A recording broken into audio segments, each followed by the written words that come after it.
Oi pessoal, eu sou a professora Cristina Lima, aqui do curso de Publicidade e Propaganda da Escola de Comunicação, Artes e Design, também conhecida como FAMECOS, e eu sou a professora das disciplinas de fotografia.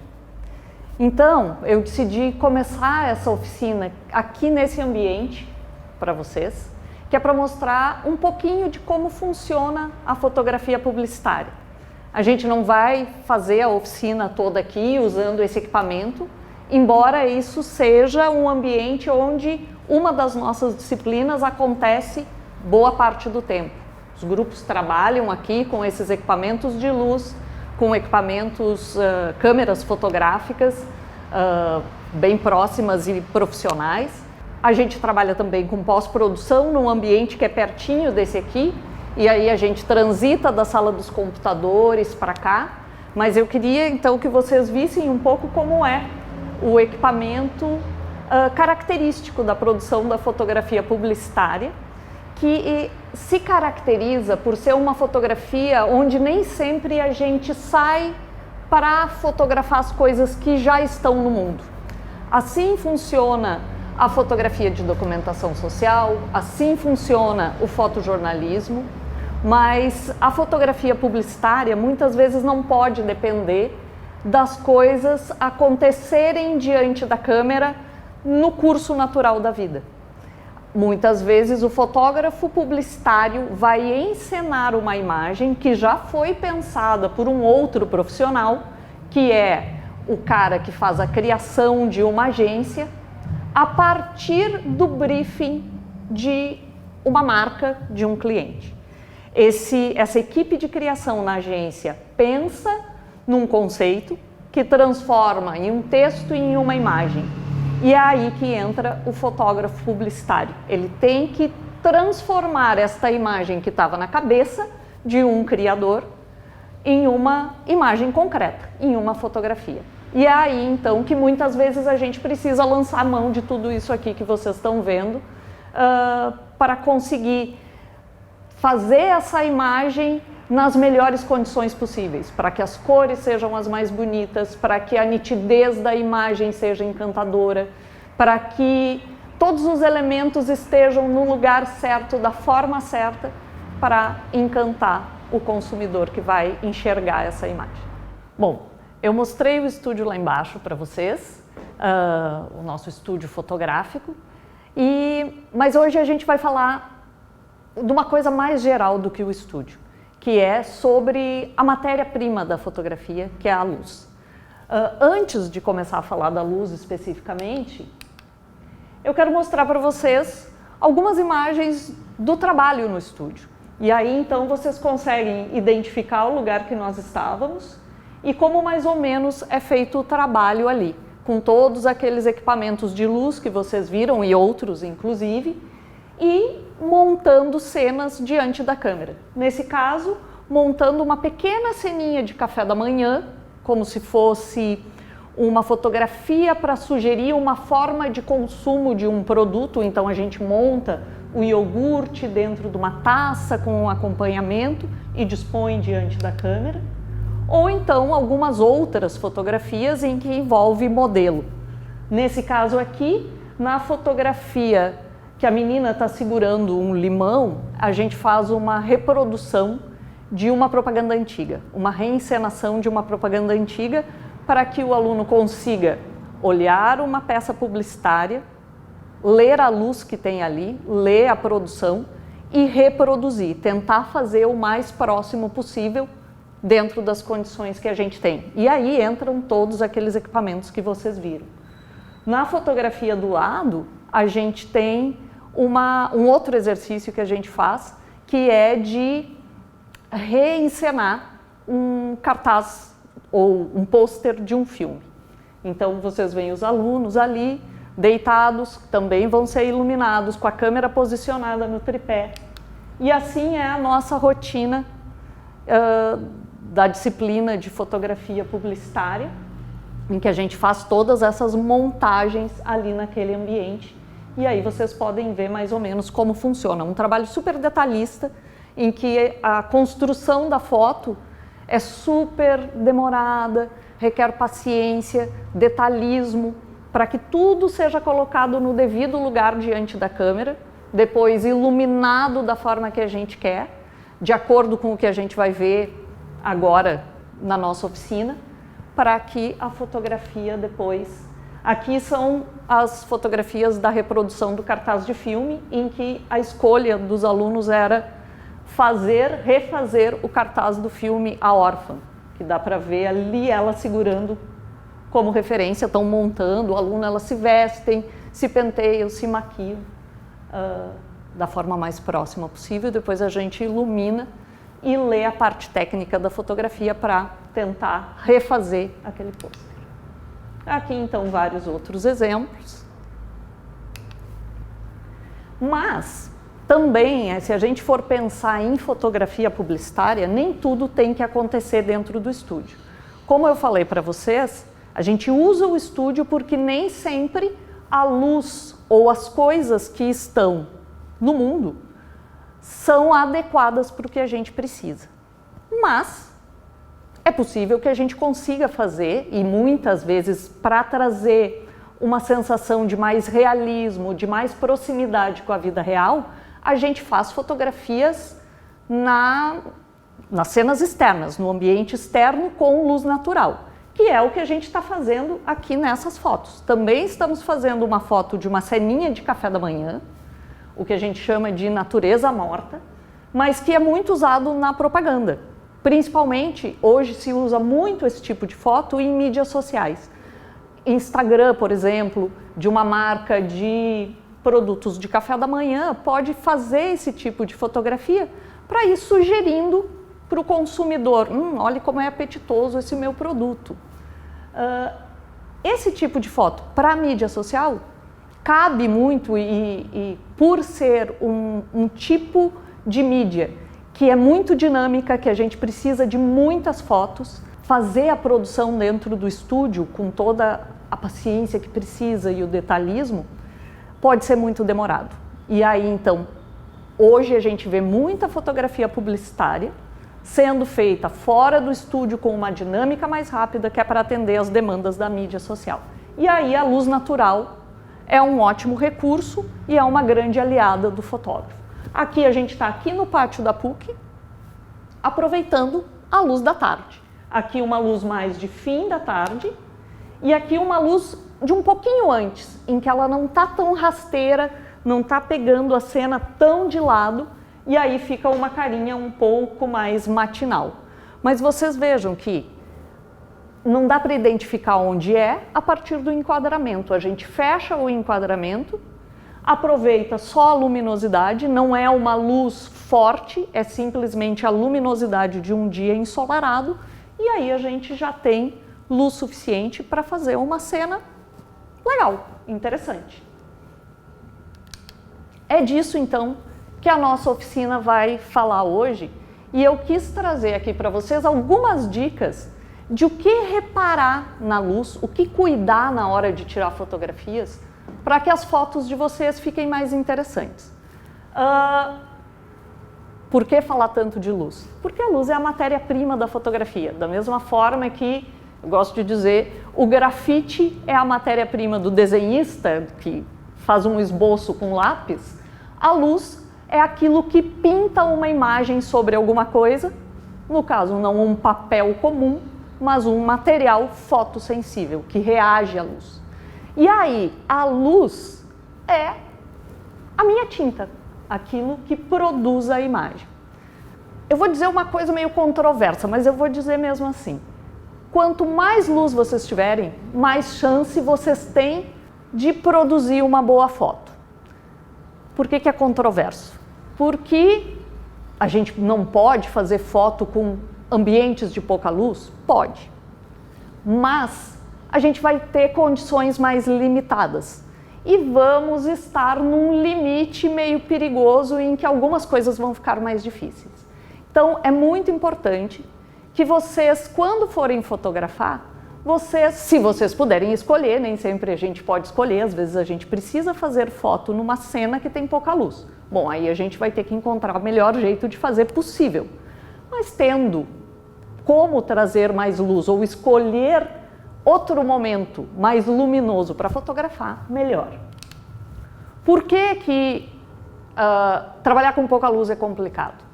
Basicamente porque, como eu disse, a luz é a nossa matéria-prima. E a gente precisa de uma quantidade certa de energia luminosa para que a gente produza brancos que se pareçam branco, cinzas que se pareçam cinza, tom de pele que tenha o mesmo tom do tom de pele que a gente enxerga. Então, para reproduzir os tons das cores fielmente, a gente precisa de uma quantidade de luz específica. Para essa quantidade de luz entrar de forma suficiente dentro da câmera, eu preciso que ela tenha uma determinada intensidade e eu vou regular o quanto entra a partir de um tempo e a partir da regulagem de um tempo e da regulagem de o tamanho de um furo por onde ela vai passar. E aí que está o problema de trabalhar com pouca luz. Como a intensidade luminosa é pequena, se eu estou com pouca luz, eu vou ter que aumentar os tempos de entrada de luz dentro da câmera fotográfica, o chamado tempo de exposição. E ao aumentar o tempo de exposição, eis o que acontece, a famosa foto borrada. Essa sou eu, de cabelo curto. E a minha irmã passeando à noite. E a gente quis se fotografar, mas tinha muito pouca luz. E nós estávamos em movimento. Como o tempo durante o qual a luz teve que ficar entrando era muito longo, deu tempo da câmera registrar o chacoalhar do ônibus onde a gente estava. E aí a foto ficou toda borrada. Mas existe uma alternativa para isso. Ao invés de me dar a quantidade de luz suficiente, aumentando o tempo durante o qual a luz vai entrar, a câmera fotográfica pode também ajustar a sua sensibilidade à luz. Isso é o que os celulares fazem, eles escolhem. Ou eu vou deixar entrar a quantidade de energia luminosa suficiente, aumentando o tempo, ou eu vou ajustar a sensibilidade para que menos energia luminosa seja necessário, e aí eu não preciso usar um tempo tão longo. Isso é um pouquinho complicado, mas é só para vocês terem uma ideia. O que acontece quando ele opta por subir a sensibilidade, aumentar a sensibilidade do material fotossensível? A gente tem esse efeito aí, que é o chamado ruído.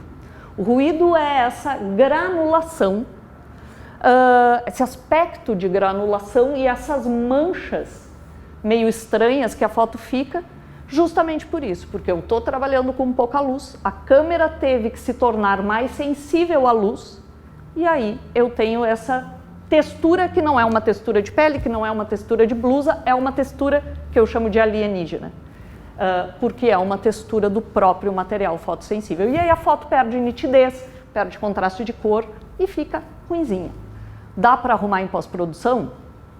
Dá, mais ou menos. Arruma um pouco, mas não fica 100%. Aqui tem uma foto feita com celular.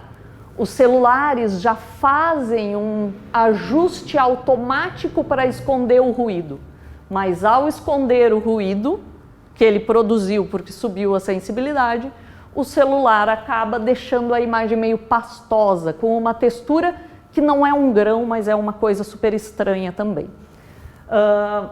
E ele faz isso meio automaticamente. Então, de novo, aqui eu fotografei, eu saindo para jantar, eu não tinha outra alternativa, eu tinha que fotografar nessa condição de luz. Mas, aí eu tenho esses defeitos. Então, tudo isso para dizer o que para vocês? Sempre que vocês escolherem, busquem abundância de luz, ou mais luz. E o que é mais luz? Se vocês estão dentro de uma casa, então querem fotografar uma cena interna, e tem uma janela, vão para perto dessa janela. É melhor ir para perto da janela, se for um dia bem luminoso, do que acender a luz. Embora quando a gente esteja em casa à noite, a luz doméstica que a gente tem seja suficiente para a gente viver e fazer as nossas coisas, para a fotografia ela não é uma luz tão bonita, ela não é uma luz tão forte quanto ela nos parece. Então essa é a primeira recomendação de luz que eu quero fazer para vocês. Luz de janela é uma coisa preciosíssima. Essa luminosidade que vem para dentro da janela. A única coisa que a gente tem que ir para perto dela. Montem, querem fotografar um retrato? Levem o retratado para perto da janela. Querem fazer uma ceninha tipo um café da manhã, como eu fiz? Montem a cena numa mesinha pertinho da janela, que é uma luz suave, uma luz com uma certa abundância e bastante charmosa. A única coisa que depois aí a gente vai ver em seguida, vocês vão ter que prestar atenção em como posicionar as coisas com relação a essa janela e, portanto, com relação a essa luz. E aí, então, entramos na questão das qualidades da luz. Primeira questão referente a isso. Como é o envolvimento da luz com relação à coisa que a gente está fotografando, ao objeto que a gente está fotografando? A gente divide as luzes em termos de envolvimento em dois tipos, basicamente. As luzes duras e as luzes suaves. As luzes duras, essas duas luzes são luzes que a gente encontra na natureza a partir de questões de condições climáticas. A luz dura é a típica luz de um dia super ensolarado, um dia sem nuvens. A luz suave é a luz típica de um dia nublado. Quais as vantagens e as desvantagens dessas duas luzes? A gente vai ver olhando imagens. Aqui nós temos uma foto bem característica de uma foto feita com luz dura. Algumas coisas para prestar atenção nessa imagem que vai ajudar a gente a entender a carinha dessa luz. Ela satura muito as cores, e isso é bom, isso deixa a foto mais alegre, mais vibrante, ou pode ser bom dependendo do nosso objetivo. Mas aqui a gente vê que esse vermelho está um vermelho bem vermelho, que é o que a gente chama de um vermelho bem saturado. Mas ela faz uma outra coisa, ela salienta bastante os contrastes. E o que é salientar os contrastes? É tornar muito diferentes e muito distantes a zona de maior luminosidade e a zona de menor luminosidade. Ou seja, os pretos ficam muito pretos e os brancos ficam muito brancos. E às vezes, na fotografia, entre o preto mais preto e o branco mais branco, a gente perde detalhes que o olho estava enxergando. Nessa foto a gente pode ver que a gente não vê nada dentro do caminhão.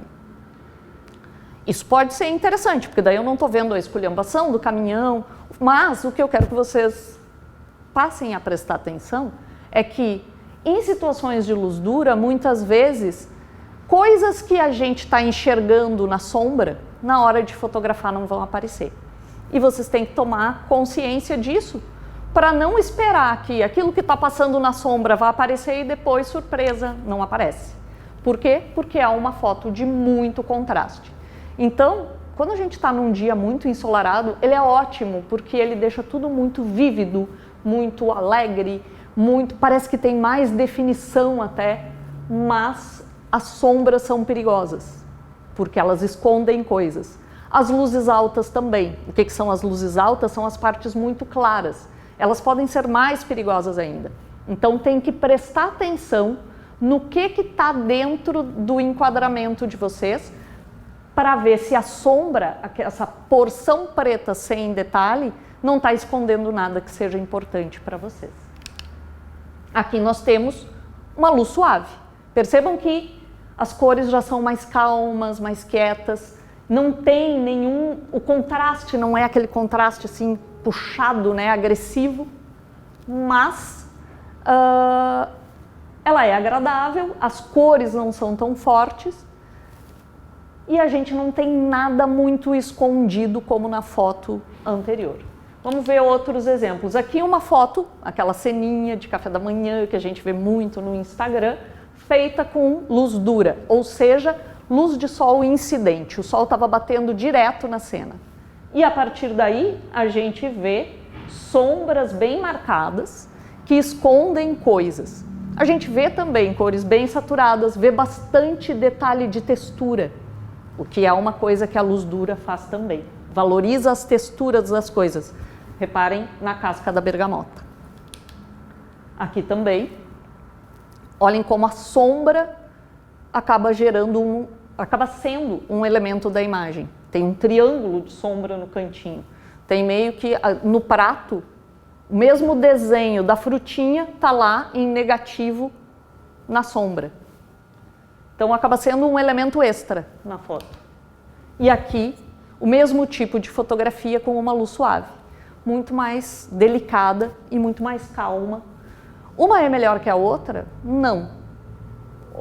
Tudo depende do nosso objetivo. Aqui no caso de retratos, capa de revista, embora seja uma fotografia ultra profissional, feita por um fotógrafo ultra especializado, ele está usando luz natural. E aqui, uma luz natural dura, de um dia super ensolarado. Tem que ter muito cuidado, entretanto, com relação a onde as sombras estão incidindo. E mais tarde vocês vão ver uma foto minha numa situação de luz dura, em que a posição do sol não favorece o aspecto do meu rosto, como essa aqui favorece a Juliana Paz. Bom, claro, a Juliana Paz também já... Eu vou comparar comigo, eu vou sair perdendo. Aqui é mesmo tipo de foto, né? Uma modelo para capa, aqui a Meryl Streep, com uma luz bem suave, mas dá para ver o espírito das cores bem diferentes. Eu gosto muito de luz dura, mas eu acho ela muito difícil porque a gente tem que tomar consciência da sombra. A luz suave, ela é mais fácil da gente trabalhar, só que ela tende a ficar mais com uma delicadeza que às vezes se torna um pouquinho... parece que falta alguma coisa, por isso que eu gosto da luz dura. Aqui, a projeção ficou um pouquinho escura, mas é também uma foto de moda. A anterior feita com luz suave e essa aqui, a mesma cena, o mesmo ensaio, as duas fotos são fotos de moda feita para Renner, e uma numa situação de luz suave, ou seja, era um dia ensolarado, mas o fotógrafo levou o modelo para uma zona de sombra. E aí, na sombra de um dia ensolarado, nós não temos esse contraste tão pronunciado como a gente tem na zona de luz incidente. Aqui também, uma foto de moda, luz dura. Vejam ali onde ela faz assim, tem a marca da sombra. Se isso cair sobre os olhos, o fotógrafo, na hora de fazer a foto, vai estar enxergando os olhos. Mas na foto é bem possível que os olhos não apareçam. E isso é um pouco perturbador. Nessas horas, pode ser interessante a gente pedir para modelo voltar o olho mais para cima, que assim o olho fica iluminado, ou evitar esse tipo de luz. Evitar fotografar modelos quando o sol está muito... Modelos, pessoas, amigos, quando o sol está muito alto. Por quê? Porque a gente tem volumes no rosto, e aí o que vai acontecer? Esta parte mais volumosa do meu rosto, que está pronunciada para frente, vai fazer sombra aonde? No meu olho. E o olho, quando a gente fotografa pessoas, quando a gente vê uma foto de pessoas, o olho é onde a gente mais presta atenção, é onde mais quem olha uma fotografia quer olhar quando vê um retrato. Então o olho é uma coisa muito importante que tenha luz, a não ser que eu tenho uma intenção para esse olho não estar iluminado. Aqui, uma foto feita para a mesma marca, a Urban Outfitters, também para o Instagram deles. E aqui uma luz absolutamente suave. Então, vocês veem que é outro espírito. A luz dura traz uma coisa mais misteriosa, mais sensual, mais forte. A luz suave, uma coisa mais delicada, mais meiga. Também mais fria. E aqui tem tudo a ver com a roupa de inverno, tem tudo a ver com os tons pastéis que o fotógrafo está explorando nessa cena. Aqui então nós temos outros exemplos de luz dura e luz suave. Luz dura na anterior, luz suave, aqui luz dura de novo. Olhem como é uma cena... A sombra se torna um elemento da foto, luz suave. E vários outros exemplos, aqui em fotografia de arquitetura, fotografia de natureza, luz suave, e aqui a luz dura na fotografia de arquitetura. Aqui o fotógrafo usa, é um fotógrafo aqui de Porto Alegre, ele usa o recorte da sombra como um elemento de composição. Ao invés de mostrar o prédio todo, ele deixa só aparecer um cantinho iluminado e deliberadamente escurece o resto do prédio. O nosso olho vai direto naquele triângulo de luz. Isto é um recurso de composição, hoje muito em moda, nas situações de luz dura. Esconder coisas com a sombra e delimitar partes do quadro para serem olhadas. Nesse caso, a fotografia que é um retângulo, tem uma figura geométrica com detalhe dentro dela, que é um triângulo ali, e que acaba sendo um elemento de composição bem interessante. Isso aqui, então, que é o que eu digo para vocês prestarem atenção nas cenas de muita luz. Essa foto fui eu que fiz, não tem nada de especial nessa foto, a não ser pelo fato dela ser um ótimo exemplo do problema de luz, das luzes de dia ensolarado. Eu estava enxergando tudo que tinha ali na zona de sombra. Eu via que tinha pessoas ali, eu via o que estava acontecendo. Na hora que eu cliquei, e a foto da forma, pela característica da fotografia, fica sem detalhe, ou na sombra ou na alta luz. Nesse caso, é melhor a gente eliminar uma das partes, a não ser que a gente tenha um bom desenho naquela sombra que fique interessante. E aqui a foto minha, que eu falei para vocês, de uma luz dura, muito mal posicionada. Estava em cima e um pouquinho atrás de mim. E aí acaba ficando com a testa iluminada e o olho sem luz. Esse tipo de situação acaba sendo muito desagradável para o olho e não favorece uma pessoa. Outra coisa da luz dura, mostra muito detalhes da pele, enquanto a luz suave suaviza e acaba escondendo rugas, marquinhas, coisinhas que a gente quer esconder às vezes. Aqui então eu de luz suave, 2 dias depois, ou seja, minha pele não mudou de uma foto para outra, mas dá para ver direitinho a diferença do meu olho, do que acontece com a textura e com os volumes da pele. Com relação à direção, também é importante prestar atenção. Isso aqui é uma foto em contraluz. E o que acontece quando a luz vem de trás? O que é um contraluz? Está aqui a pessoa fotografada, está aqui o fotógrafo e a luz está vindo daqui, ou daqui, ou daqui, ou daqui. O contraluz é perigoso, porém ele é muito bonito quando dá certo, porque ele mostra transparências, ele gera esses contorninhos e ele é muito interessante. Aqui nós temos o contrário, a luz frontal. A luz está vindo exatamente da mesma posição da câmera, do olhar da lente. E aí a gente tem uma cena mais achatada, sem volume, faz muito bem para a pele, notem. Isso aqui é uma luz de flash, é basicamente o único jeito que a gente vai ter esse tipo de luz bem frontal. A gente não vê quase nada de textura na pele. Porém, no caso da luz de flash, a gente tem essas sombras e uns reflexos, que eu não gosto, mas está bem na moda. Aqui também, vejam como a pele está muito lisa, claro que aí tem maquiagem e uma boa pele. E aqui uma luzinha de janela frontal, muito comum hoje para a gente fazer selfie e ficar bem iluminada. Então, quando vocês quiserem fazer uma foto de vocês mesmos para colocar no perfil, alguma mídia social, ir para perto de uma janela e ficar bem próximo da janela. E quanto menos luz entrar para dentro, melhor, porque aí o fundo escurece, mas o nosso rosto fica bem iluminado e com uma luz suave, se não for uma luz, se não estiver entrando luz direto. Eu vou passar outros exemplos aqui. Luz lateral favorece muito o volume e as texturas.